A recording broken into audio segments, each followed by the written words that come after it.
आज ही Doubtnut app download करें। Doubtnut पर होगा अब आपके सभी मैथ्स, केमिस्ट्री, फिजिक्स और बायोलॉजी डाउट्स का सफाया।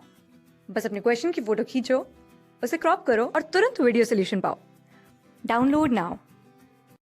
हमारे पास अभी क्वेश्चन है, in glycolysis 6 carbon compounds are split into 3 carbon compounds by enzyme. हमें बताना है ग्लाइकोलिसिस प्रोसेस में जब हमारा 6 कार्बन का कंपाउंड स्प्लिट होता है 3 कार्बन के कंपाउंड्स में, तो कौन सा एंजाइम उस प्रोसेस में हमारा हेल्प करता है।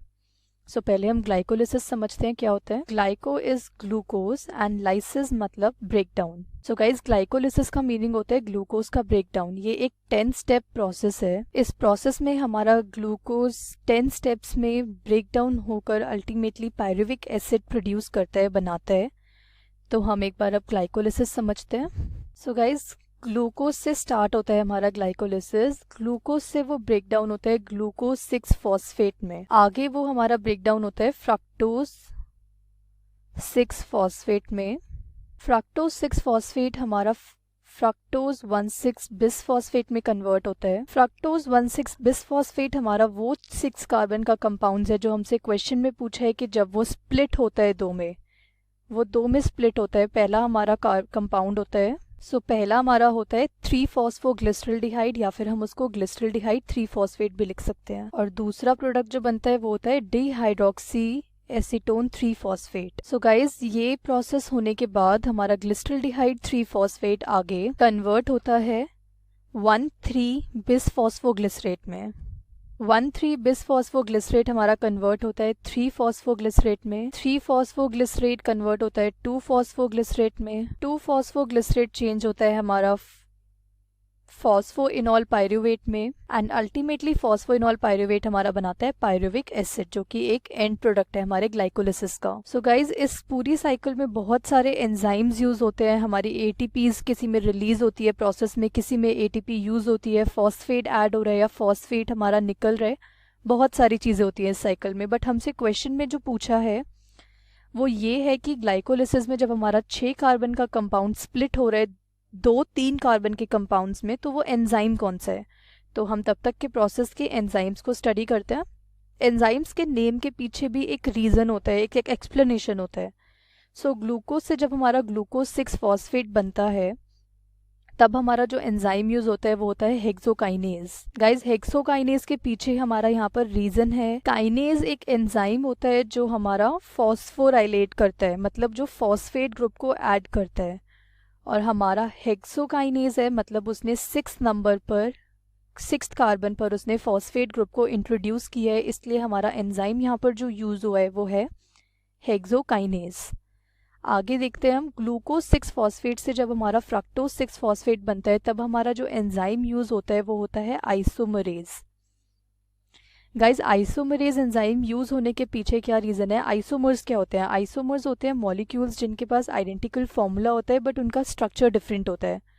सो हमारा ग्लूकोज और फ्रक्टोज जो है, यहाँ पर ग्लूकोज और फ्रक्टोज का यहाँ हमारा फॉर्मूला बिल्कुल सेम है बट इनका स्ट्रक्चर डिफरेंट है, इसलिए यहाँ पर हमने आइसोमरेज एंजाइम को यूज किया है। आगे फ्रक्टोज 6 फॉस्फेट से जब हमारा फ्रक्टोज 1,6 बिसफॉस्फेट बनता है, इस प्रोसेस में हमारा कोई एंजाइम यूज नहीं होता। बट जब फ्रक्टोज 1,6 बिसफॉस्फेट जो हमारा एक 6 कार्बन का कंपाउंड है, जो क्वेश्चन में हमसे पूछा है, ये 3 कार्बन कंपाउंड जो कि ग्लिसरल्डिहाइड 3 फॉस्फेट और डिहाइड्रोक्सी एसीटोन 3 फॉस्फेट में ब्रेक होता है।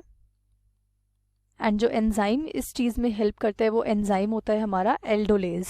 आगे हमारा ग्लिसरल्डिहाइड 3 फॉस्फेट जब 1,3 बिसफॉस्फोग्लिसरेट में कन्वर्ट होता है तो हमारा एंजाइम जो यूज होता है वो एंजाइम होता है डिहाइड्रोजनेज। डिहाइड्रोजनेज का फंक्शन यहाँ पर क्या होता है, डिहाइड्रोजनेज जो होता है वो ऑक्सीडाइज कर देता है एक सबस्ट्रेट को और रिड्यूस कर देता है एक इलेक्ट्रॉन एक्सेप्टर को। सो यहाँ हमारा जो डिहाइड्रोजनेज एंजाइम है वो ग्लिसरल्डिहाइड 3 फॉस्फेट को ऑक्सीडाइज कर देता है, जिससे वो उसके पास एक इलेक्ट्रॉन एक्सेप्टर कम हो।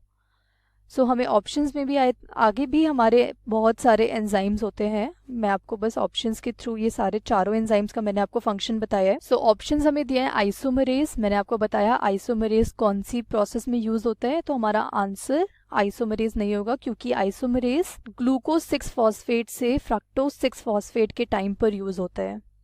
नेक्स्ट ऑप्शन है एल्डोलेज। एल्डोलेज मैंने आपको बताया कि जब हमारा 6 कार्बन का कंपाउंड जो कि फ्रक्टोज 1,6 बिसफॉस्फेट होता है, जब वो 3 कार्बन के कंपाउंड में चेंज होता है तब हमारा एल्डोलेज यूज होता है, एल्डोलेज यूज होता है।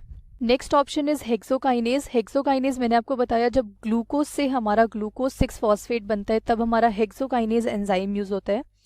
और डीहाइड्रोजनेज एंजाइम जो होता है हमारा, वो जब ग्लिसरल्डिहाइड 3 फॉस्फेट 3 कार्बन का जो कंपाउंड है उससे हमारा 1,3 बिसफॉस्फोग्लिसरेट बनता है तो हमारा डीहाइड्रोजनेज एंजाइम यूज होता है। सो गाइज हमारा आंसर क्या होगा? हमसे क्वेश्चन में जो पूछा है वो ये है कि 6 कार्बन कंपाउंड जब स्प्लिट हो रहा है तो कौन से एंजाइम की हेल्प से हो रहा है?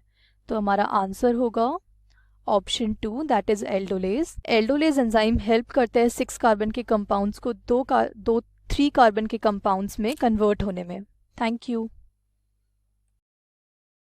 क्लास 6 से 12 से लेके नीट, IIT, JEE मेंस और एडवांस के लेवल तक 10 मिलियन से ज्यादा स्टूडेंट्स का भरोसा। आज ही डाउनलोड करें डाउटनेट ऐप या व्हाट्सएप कीजिए अपने डाउट्स 8400 400 400 पर।